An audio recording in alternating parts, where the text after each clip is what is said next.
Bashir Omar Jama, and the Defense Minister Abdul Kadir Mohamed Nur. CS Kindiki, welcome.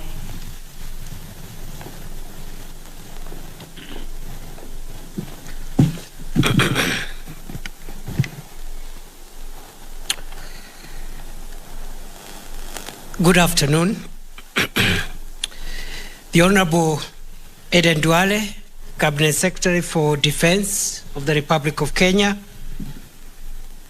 Excellencies Mohamed Sheikh Ali, Minister for Internal Security of the Federal Republic of Somalia, Abdul Kadir Nur, Minister for Defense, Federal Republic of Somalia, and Excellency Minister Omar Jama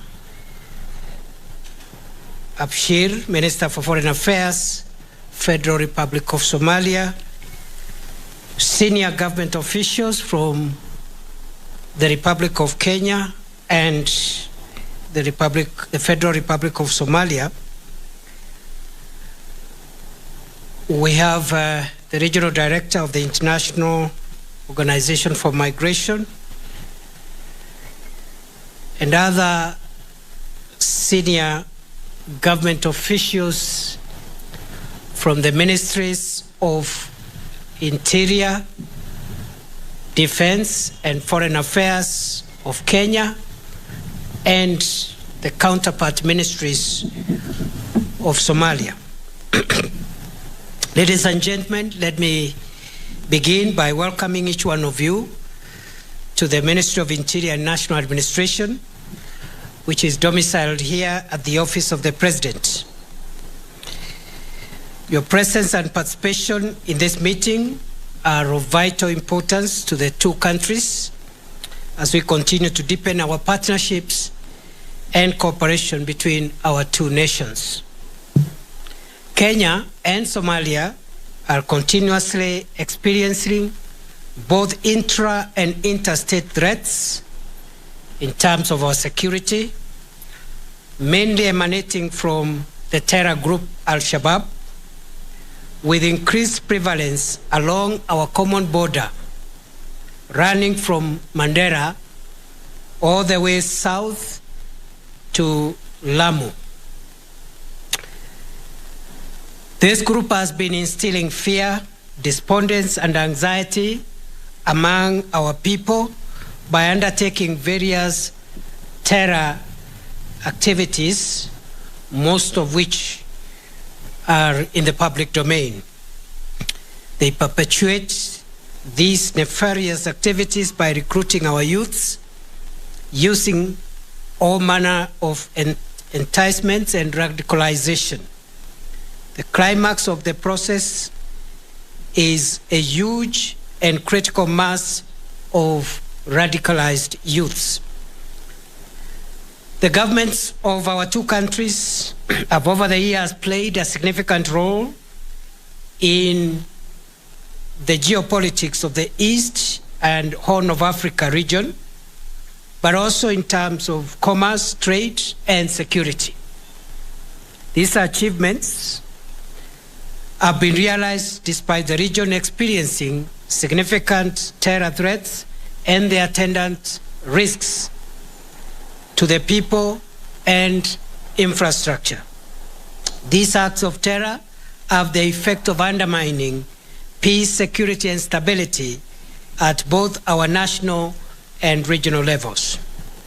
Ladies and gentlemen, this morning I am glad to report that a high-level ministerial meeting was successfully held between the two countries to appreciate the challenges posed by cross-border crime and threats that include violent extremism, organized crime, irregular migration, transnational terrorism, and other related security concerns. The deliberations noted the need to enhance cooperation and partnership between our two brotherly neighboring countries, purpose to address the challenges to foster regional integration.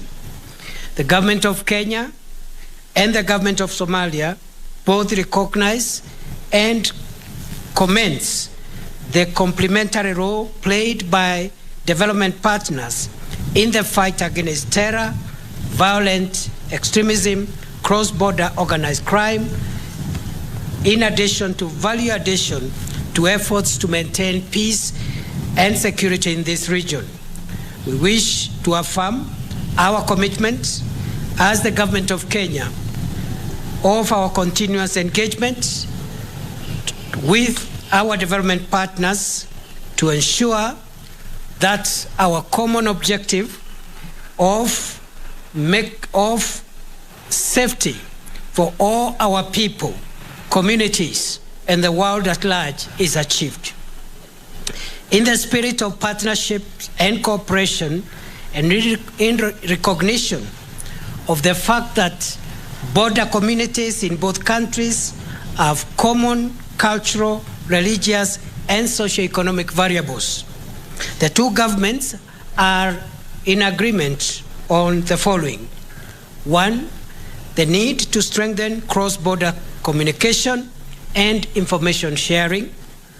Two, the need to develop modalities of addressing cross-border challenges and acknowledge that many of the security threats faced by our two countries are transnational in nature and require coordinated and comprehensive response. Three, the need to pursue and develop collaboration mechanisms for immigration and border management. And three, the need to enhance border infrastructure management and capacity. Ladies and gentlemen, it is for this reason that I affirm that the government of Kenya will continue to engage with the federal government of Somalia to develop and implement joint approaches and strategies cutting across socioeconomic and security issues in order to stabilize our respective countries and the region to allow socio-economic development of our respective countries. Ladies and gentlemen, going forward, our two countries are in agreement on setting up modalities to implement the measures outlined in our outcome document, which we have signed a few minutes ago, and to bilaterally review and evaluate progress to ensure the continued effectiveness of the joint efforts. Consequently, after today, the 15th May 2023, our two countries separately will undertake internal consultations and determine processes that are to move into strategies of securing gains made through our partnership with a view of expanding the scope of our cooperation. This will be followed by a joint committee of technical officers from relevant agencies from our respective countries to agree on a plan of action that will provide for the details of the security cooperation agreement to be signed during the next Kenya-Somalia Joint Commission for Cooperation, JCC meeting. Ladies and gentlemen, it is at this stage that I want to say that among the commitments that we've made are the signing of an outcome document which lays the roadmap of where we are going from here. Secondly, we have been able to agree to review the arrangements in place to make it easier for our people to move a bit more freely by relooking at the visa procedures to make sure as much as possible we restore free movement of people and make it easy for people to integrate freely. And thirdly is to say that we also are looking at the possibility of opening the border, and we have resolved that the border between Kenya and Somalia will be reopened in a phased-out manner within the next 90 days, effective today, starting with the Mandera-Bulahawa border point, which should be open in the next 30 days. Within another 30 days, meaning 60 days from now, we should be able to open the second border point, which is Liboy Arhar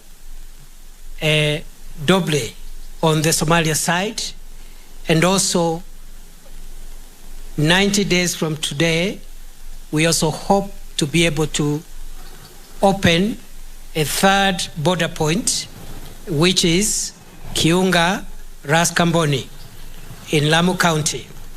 The first border point provides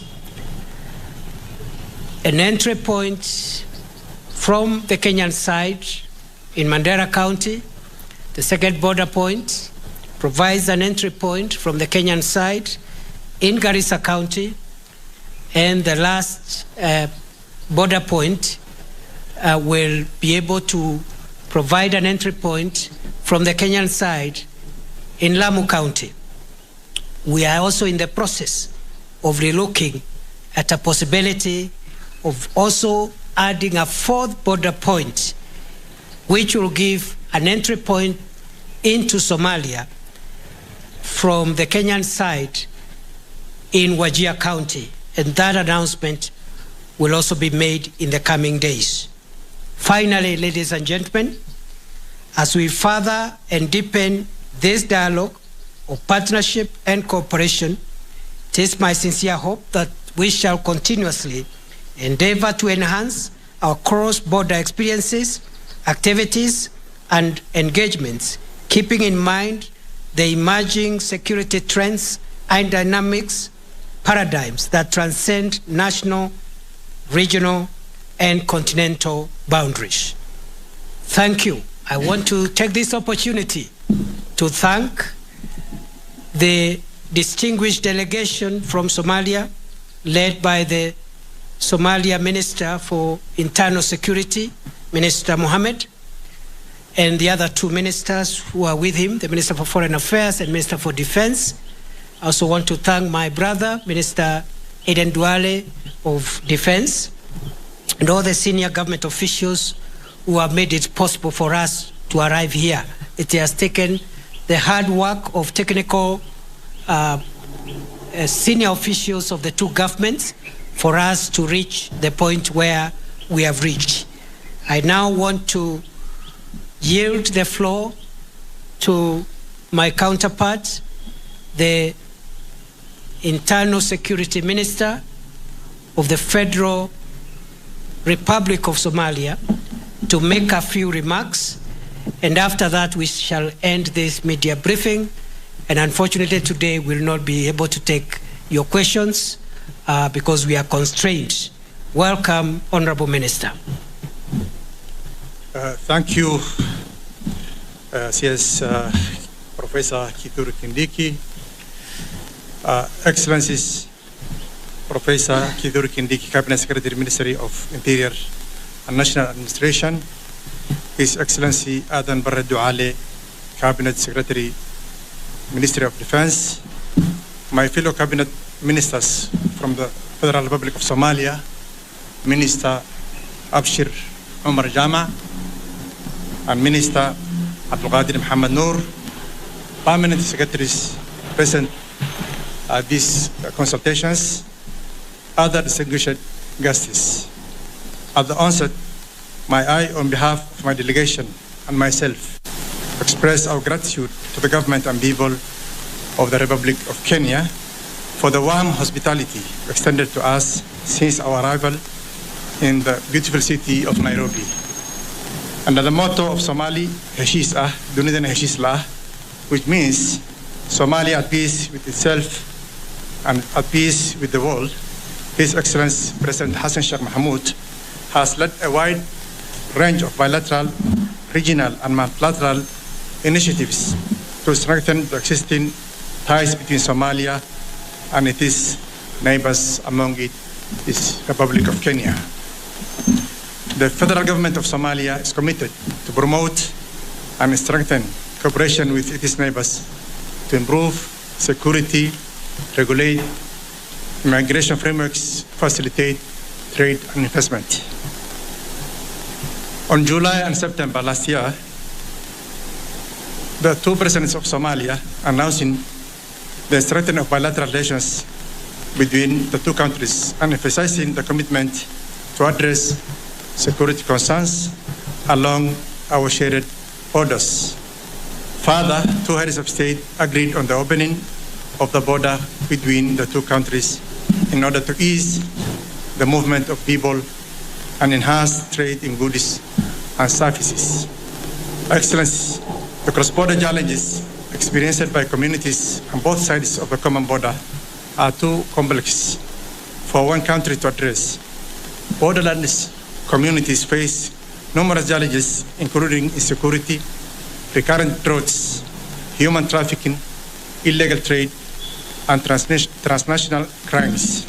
However, by working together and leveraging our historical, linguistic, and bilateral ties between our two countries, citizens of both Somalia and Kenya can enjoy enhanced food security, improved infrastructure, increased exchange of goods and services, and overall sustainable, long-lasting peace.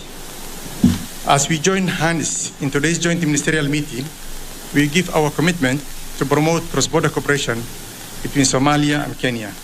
As we embark on this journey, we commit to set up modalities to implement the measures outlined in the declaration. Finally, today's consultation will provide a platform for ministers and high-level officials from our two countries to address common challenges, enhance border management and infrastructure, and exchange ideas on border security and management. Excellency, rest assured that Somalia is committed to work with all partners to achieve the common goal of protecting our borderlands and implementing the time frame CS Kindiki mentioned before a while. That's the reopening of the border bosses from Mandera to Kayunga on the Kenyan side, from Bulahawa to Rasgamboni from the Somali side. And also the time frame of easing the visa measures so that the citizens of two countries can obtain easily and travel easily to the respective countries. With these remarks, may I take the opportunity to commend the facilitation role of the International Organization for Migration, IOM, and other development partners for our two countries. Thank you, Asanteni Sana. Asanteni Sana, have a good afternoon. Thank you.